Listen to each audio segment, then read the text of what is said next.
Hello everyone, welcome back to my channel. Guys, अगर आप मेरे चैनल पे नए हो तो प्लीज़ चैनल को सब्सक्राइब कर देना।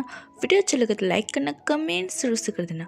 तो हम अपने fan fiction the short way का नेक्स्ट पार्ट स्टार्ट करते हैं। पिछले पार्ट में हमने देखा था कि विंग और वांगजी एक बेंच पे बैठ के एक साथ बातें कर रहे थे। अब आगे विंग आइवन के बारे में सोच रहा था। जब फर्स्ट टाइम वो आइवन से मिला था तब वो भी अपनी लाइफ से डिसअपॉइंटेड था, लेकिन आइवन से मिलने के बाद विंग को ये रियलाइज़ हुआ था कि जो कुछ भी होता है शायद अच्छे के लिए होता है।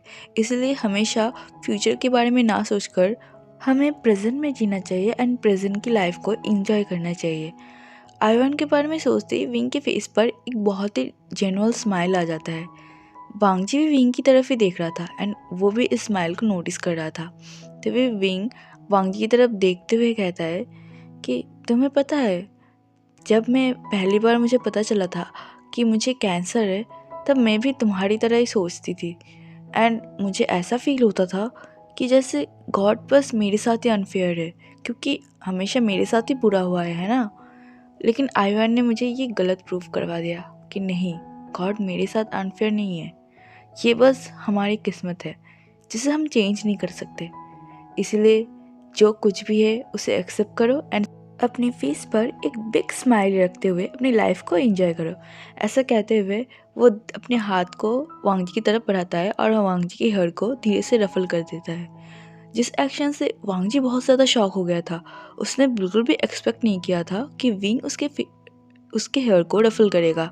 विंग का भी शायद ऐसा कुछ करने का प्लान नहीं था, लेकिन पता नहीं क्यों विंग ने अचानक से ऐसा कर दिया था। लेकिन ऐसा करने के बाद विंग को कोई रिग्रेट फील नहीं हो रहा था, क्योंकि उसने वांगजी के फेस में किसी भी तरीके के गुस्सा या फिर अनकम्फर्टेबलनेस नहीं देखा था। उसने वांगजी के फेस पर जो सरप्राइजिंग लुक देखा था उसे देखकर विंग को बहुत ज़्यादा मज़ा आया था। इसलिए वो फिर से वांगजी के हेयर को रफल करता है और वहाँ से उठकर आयवन के पास चला जाता है।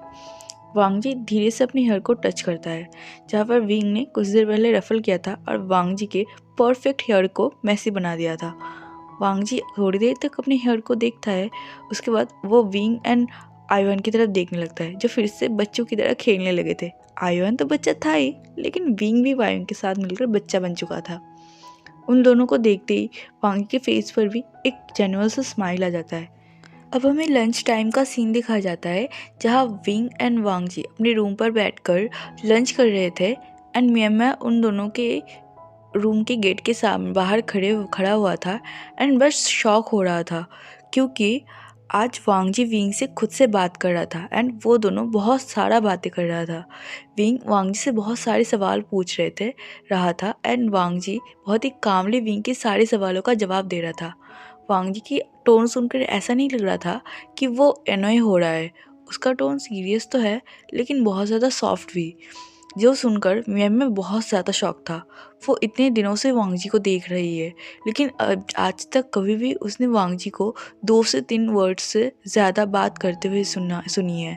लेकिन आज वांगजी इतनी ज़्यादा बात कर रहा है, ये देखकर वो पूरी तरीके से शॉक हो चुकी है। उसे तो यकीन ही नहीं हो रहा है कि ये वांगजी वो वांगजी है जो जिसका ख्याल मैं इतने दिनों से रख रही है। म्यामा को ऐसा लग रहा है कि विंग ने शायद वांगजी के ऊपर कुछ स्पेल कर दिया हो, जिस वजह से वांगजी पूरी तरीके से चेंज हो चुका है। एंड जब म्यामा विंग एंड वांगजी का डिश को वहाँ से उठा के ले जा रही थी, तो म्यामा धीरे से विंग के कान में कहती है कि क्या उसने वांगजी के साथ कुछ कर दिया है। अगर कर दिया हो तो विंग को वो नहीं छोड़ने वाली। लेकिन विंग बस म्यामा की ऐसी स्टूपिड बातों पर हंसता है एंड म्यामा को चिढ़ाने के लिए वो वांगजी से और भी ज़्यादा बात करने लगता है। म्यामा इन सारी चीज़ों से थोड़ा सा एनॉय तो फील करता है, लेकिन उसे ये देख के अच्छा लगता है कि वांगजी थोड़ा थोड़ा करके ओपन अप हो रहा है। उसे भी अजीब लगता था, वांगजी हमेशा चुपचाप रहता था, अकेला रहता था, ये देखकर। वांगजी जितना विंग से ओपन हो रहा होता है, विंग एंड वांगजी का दोनों का ही बॉन्ड उतना ज़्यादा ही स्ट्रांग होते जा रहा है। विंग बहुत ज़्यादा नॉटी है, ये वांगजी को विंग के साथ रहते हुए पता चल गया था। विंग कभी कभी हॉस्पिटल से नाइट में भाग जाता था और बाहर जाके खाना खा के आता था एंड कभी कभी तो वो वांगजी को अपने साथ ले जाता था। पहले तो वांगजी को ये सब बहुत ज़्यादा अजीब लगता था। वो विंग को समझाता था कि वो एक पेशेंट है, उसे ऐसा नहीं करना चाहिए। लेकिन विंग हमेशा अपनी अजीबोगरीब बेवकूफ़ी जैसे बातें कर वांगजी का मुंह बंद करवा देता था एंड वांगजी को भी वो खाना टेस्ट करवाता था। वांग जी को ये भी समझ आ चुका था कि विंग को हॉस्पिटल का वो बोरिंग फूड जो बिल्कुल भी स्पाइसलेस है वो खाना बिल्कुल पसंद नहीं। विंग को स्पाइसी खाना बहुत ज़्यादा पसंद है। विंग के साथ रहते हुए वांग जी को ये भी पता चला था कि विंग को फ्लूट बजाना बहुत ज़्यादा पसंद है। विंग ने भी वांग जी से पूछा था कि उसे कोई इंस्ट्रूमेंट बजाना आता है, तो वांग जी ने बताया था कि उसे गुचिन प्ले करना पसंद है। तो ये विंग ने वांग जी को कहा था कि वो दोनों एक साथ फ्लूट एंड गुचिन को प्ले करेंगे, ब्यूटीफुल ट्यून कंपोज करेंगे एक साथ। वांग जी को विंग का आइडिया बहुत अच्छा लगा था। उसे अंदर ही अंदर बहुत ज़्यादा एक्साइटेड फील हो रहा था कि वो विंग के साथ एक साथ गुचिन एंड फ्लूट प्ले करेगा। वांग जी बहुत ज़्यादा एक्साइटेड था उस दिन के लिए जिस दिन उसका गुचिन इस हॉस्पिटल में लाया जाएगा एंड विंग के साथ उसका फ्लूट हमेशा रहता है। वांग जी ने उस फ्लूट को देखा है, वो फ्लूट ब्लैक कलर का है, बहुत ही सिंपल है लेकिन बहुत ही एलिगेंट, बहुत ही अट्रैक्टिव है, बिल्कुल विंग की तरह। वांग जी को विंग के साथ साथ विंग का वो फ्लूट भी बहुत ज़्यादा इंटरेस्टिंग लगा था। विंग कॉरिडोर में म्याम्या के साथ बात करते करते अपने रूम की तरफ आ ही रहा था, तभी वो नोटिस करता है एक टॉल पर्सन उसके रूम की तरफ जा रहा है। विंग जब उस पर्सन के फेस की तरफ देखता है तो वो देखता है वो पर्सन काफ़ी हद तक वांगजी की तरह दिखता है, लेकिन वो वांगजी नहीं है क्योंकि उस पर्सन के फेस पर एक जेंटल स्माइल है, एक बहुत ही क्यूट सा स्वीट सा स्माइल। विंग थोड़ी देर तक उस पर्सन की तरफ देखता है, उसके बाद विंग को कुछ रियलाइज़ होता है। विंग को रियलाइज़ होता है कि ये पर्सन शायद वांगजी का ब्रदर हो सकता है, क्योंकि वांगजी ने कहा था कि उसके ब्रदर काफ़ी हद तक उसकी तरह ही दिखता है, लेकिन उसके ब्रदर के फेस पर एक जेंटल स्माइल रहता है। विंग तुरंत ही उस पर्सन के पीछे पीछे अपने रूम के अंदर चला जाता है। जब वो रूम के अंदर जाता है तो वो देखता है वो पर्सन वांगजी से बात कर रहा था एंड वांगजी भी अपनी जगह से खड़ा हो गया था और उस पर्सन से बात कर रहा था। विंग को रूम के अंदर देखते ही वांगजी विंग को अपने पास बुलाता है। विंग भी धीरे से वांगजी के पास जाकर खड़ा हो जाता है और वांगजी के ब्रदर को ग्रीट करता है। लान शिचन भी विंग को देख के ही समझ आ गया था कि वांगजी जिसके बारे में बात करता था ये शायद वही पर्सन है। लान शिचन विंग के देखकर एक स्माइल करते हुए खुद को इंट्रोड्यूस करता है। विंग भी पोलाइटली खुद को वी विशन कह के इंट्रोड्यूस करता है। उसके बाद वो लोग थोड़ी देर तक बातें करता है एंड लान शिचन विंग को ये भी बताता है कि वांगजी ने उनको स्पेशली विंग से मिलवाने के लिए ही बुलाया था, जो सुनकर विंग काफ़ी ज़्यादा सरप्राइज था, लेकिन मनी मन वो काफ़ी ज़्यादा खुश था। उसके बाद वांगजी और विंग अपने फ्लूट एंड गुचिन की मदद से एक ट्यून को कंपोज करता है। इस ट्यून को वांगजी ने ही लिखा था। वो जब इस ट्यून को अपने फ्लूट एंड गुचिन में कंपोज कर रहा था तब हॉस्पिटल के सारे नर्सेस एंड कुछ पेशेंट्स भी आ चुके थे वहाँ पे, क्योंकि वो ट्यून बहुत ही ब्यूटीफुल था, बहुत ज़्यादा। उन लोगों को एक ही झटके में उस हॉस्पिटल से एक माउंटेन में पहुंचा देता है, जहाँ की ठंडी हवाएं उन सब की माइंड को फ्रेश कर देता है।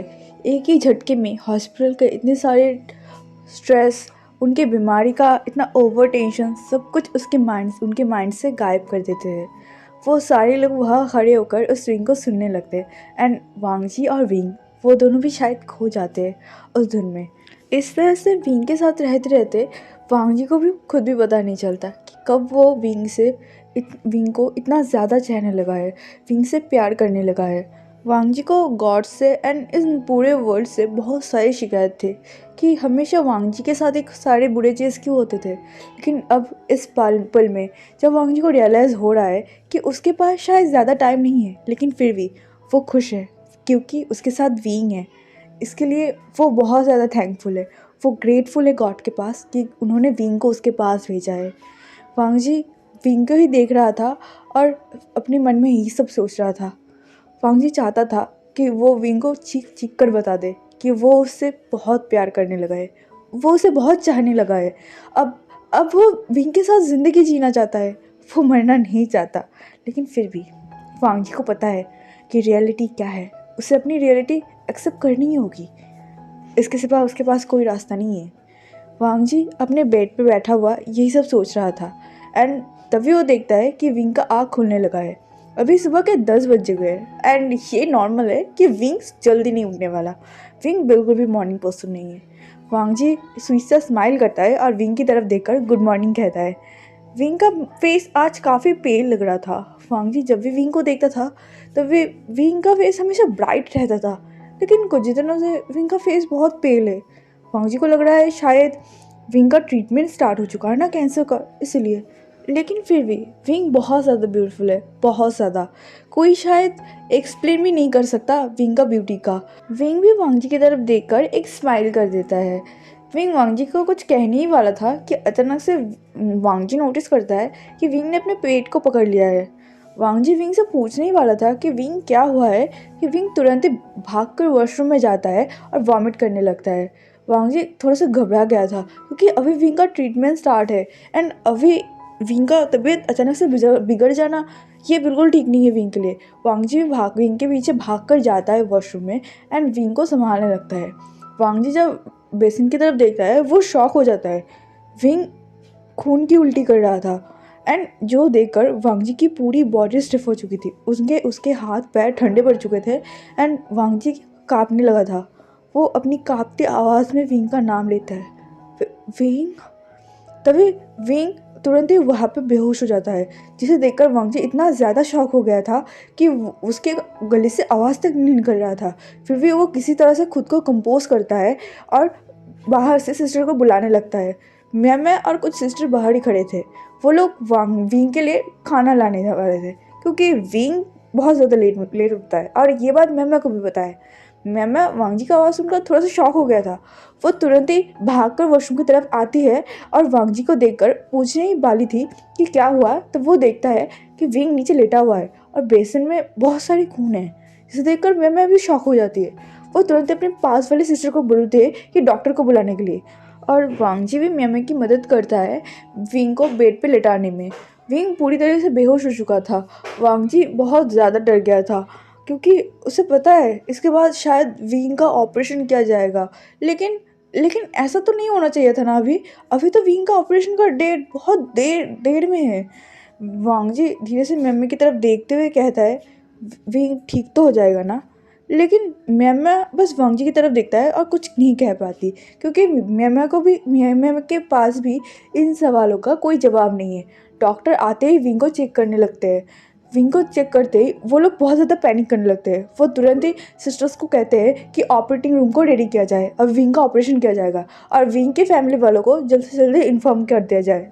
कुछ ही पल में विंग को उस ऑपरेटिंग रूम में ले गया जाता है और सारे डॉक्टर्स एंड कुछ नर्स जो लोग डॉक्टर्स की मदद करना चाहते थे और जो डॉक्टर्स विंग की सर्जरी करने वाले थे वो सारे लोग वहाँ पे चले जाते हैं।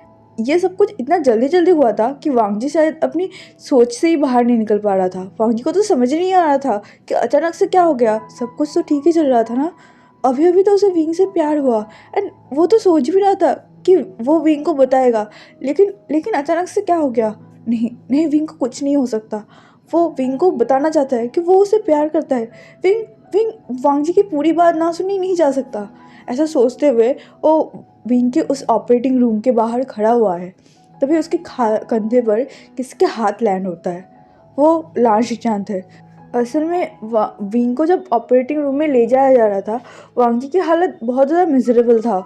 म्यामा को बहुत अजीब लग रहा था, इसलिए उसने ही लान शिचान को कॉल करके बुला लिया था कि वो नहीं चाहता कि वांग जी टूट जाए। एंड म्यामा ने ये भी नोटिस किया था कि वांग जी और विंग ये दोनों काफ़ी अच्छे दोस्त बन चुके थे। पता नहीं शायद दोस्त ही होंगे लेकिन काफ़ी क्लोज थे। लान शिचान वांग जी की मिजरेबल हालत को देखकर बहुत ज़्यादा बुरा फील कर रहे थे। उन्हें ऐसा लग रहा था कि शायद वांग जी फिर से उसी स्टेट पे चला जाएगा जहाँ से विंग ने उसे बाहर निकाला था। वांग जी अभी काफ़ी ज़्यादा ब्रोकन दिख रहा था, लेकिन उससे भी ज़्यादा वांग जी की आंखों में जो चमक आखिरी बार लान शिचान ने देखा था वो चमक भी कहीं हट चुका था। वांग जी के फेस होपलेस की तरह हो चुका था। लान शिचान वांग जी को भरोसा देते हुए कहता है कि कुछ नहीं होगा, विंग ठीक हो जाएगा। वांग जी प्लीज़ तुम टेंशन मत करो। वो दोनों ही उसी ब्रेंच पे बैठ जाता है और विंग के ऑपरेशन के ख़त्म होने का वेट करने लगते हैं। वहाँ पे विंग का पेरेंट्स भी आए थे। एक्चुअली विंग का कोई पेरेंट्स नहीं है, उनके अडॉप्टेड पेरेंट्स थे जिनमें मैडम यू थे, मैडम जियांग थे, जियांग चैन एंड जियान याली थे। वांग जी इन सबको उस तरह से जानता तो नहीं है, लेकिन उसने विंग के पास से जियान याली, जियान चैन एंड उनके फैमिली के सारे लोगों के बारे में बहुत बातें सुना है, जिस वजह से वांग जी को अंदाज़ा हो गया था कि वो लोग भी काफ़ी डिस्टर्ब होंगे विंग को लेकर।